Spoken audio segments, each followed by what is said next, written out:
Good evening. I'd like to chat with you just for a few minutes about a topic I call "When do you think Jesus is coming?" And I'm referring to the second coming, not the rapture of the church.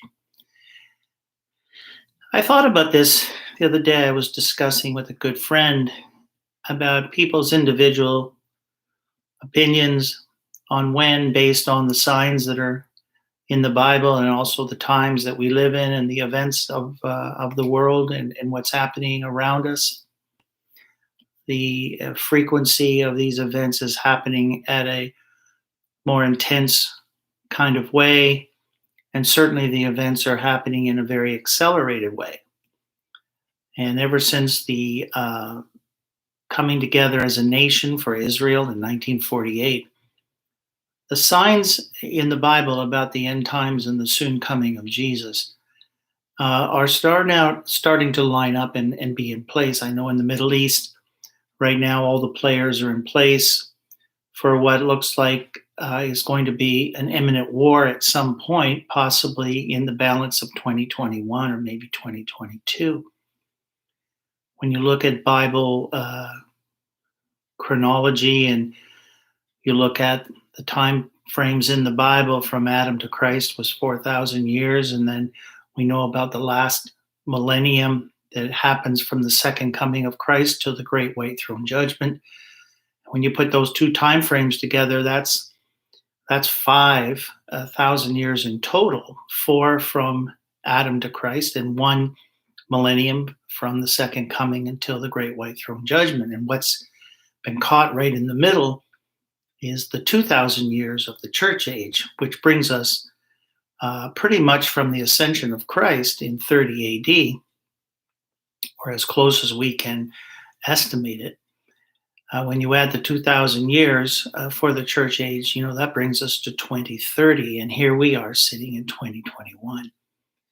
So it's always interesting from my perspective when I'm talking with friends, because I'm quite interested in spending a lot of my time on eschatology and the study of end times, to ask individual believers, in their opinion, based on whatever they know and feel, and when do they think that Jesus may come back?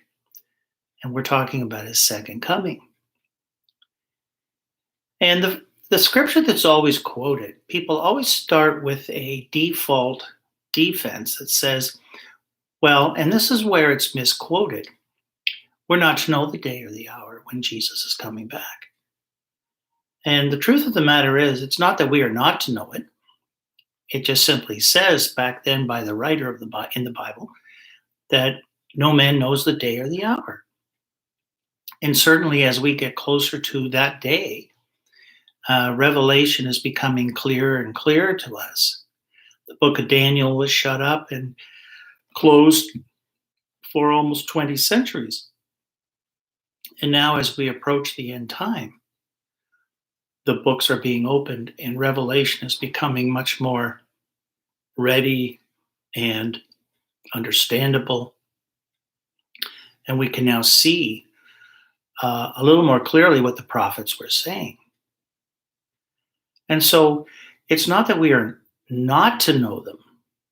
It is just that no generation, and I'm including our generation, will know the day or the hour of that day that Christ returns. But the Bible is very clear that we can know the season, just as we predict weather and see the signs surrounding what might be a storm that's coming in tomorrow or later today.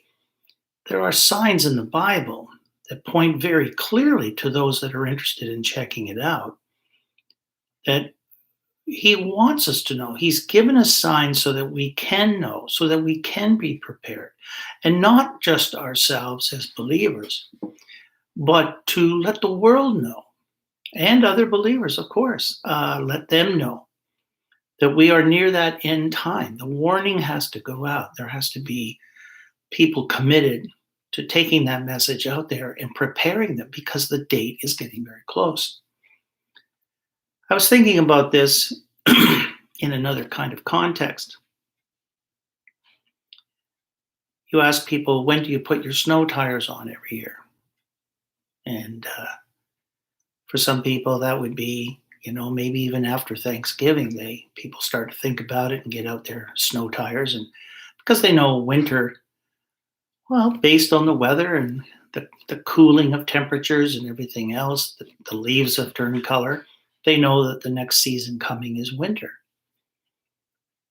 So some people get their snow tires put on in right after Thanksgiving. Others wait a little longer. Some wait right into November, and others even wait until early December. And as long as the weather looks kind of mild and no real signs of winter happening quite yet, people tend to drag it on a little longer and put it off and put it off as to when I'm going to put those snow tires on my car, because why would I do it now? We've had a relatively mild November, and December perhaps has started the same way. But the point is, the signs are there, and just as quick as you wake up one morning, and many of us have had this experience where you look out the window and everything's covered in snow or ice. It happened overnight, and we still have those snow tires sitting in the garage, not on the car. I think it's something like the second coming of Christ. The surrounding events, the 7-year peace covenant with Israel, the rising up of this individual son of perdition, the Antichrist, the abomination of desolation, the mark of the beast. And as you get into the different seals and the different trumpet judgments, and then you get into the bowl judgments. And as these start to roll out, and they roll out as we get the feeling in the Bible, that once things start to happen, it comes at a very accelerated rate. The Great Tribulation itself is only 42 months in length. And the world is in for a bit of a shock. The financial system right now, and here we are in July 2021, financial system on various platforms is just teetering on which way to go. I mean, they're talking about financial catastrophes that are going to dwarf possibly the Great Depression. But so far it hasn't happened. So far we haven't gotten up one morning and there's no snow on the ground. So far we haven't quite got there. As you know, there's all kinds of conversations and dialogue about the Great Reset. World currencies are coming under huge pressure. There's an attack on the dollar. We know that the world is looking to cryptocurrency and all types of loss of personal rights and privileges. This Great Reset is not something that is just going to go away. It's a globalist mindset. The world and a lot of the leaders and elites that are kind of calling the shots on this are very determined with the way they've manipulated systems and stock markets and everything else that you can think of. They want to bring this world under a one world government. Nations won't be the item anymore. It'll be, we are all one global community. And this will lead to a one world church. And we have all kinds of things happening with the ecumenical movement. And so on so many fronts, there are signs independent of other platforms that are giving us a great heads up, a warning that something very large, something very spectacular and unusual and frightening, to be honest with you, is just around the corner. And so when you ask individual believers, when do you think Jesus is coming, the second coming? Some have no idea. Some think, why couldn't it be 50 years, 100 years, 200 years? But you look at the signs. Well, we've had those signs before. Not quite. Not quite at all. So I just want to put this out to you as something to think about. Whether it's being preached at your church or not, whether you're hearing about it or not, whether friends are interested in end time studies or not, for your own sake and for the sake of your family, you would be wise, I think, to spend a little bit of time, if it has been brought up in your normal daily life, it's probably time to start looking at some of the signs. I mean, right now, the northern border of Israel is completely, we're completely surrounded by the enemies that the Bible has told us are going to come against Israel in a battle called Gog and Magog. It's a war that is mentioned in Ezekiel 38:39.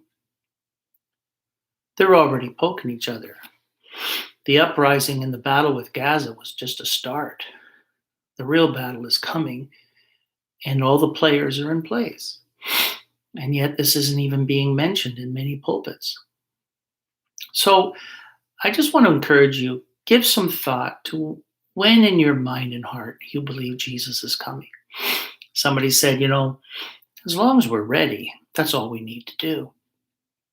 And I understand that.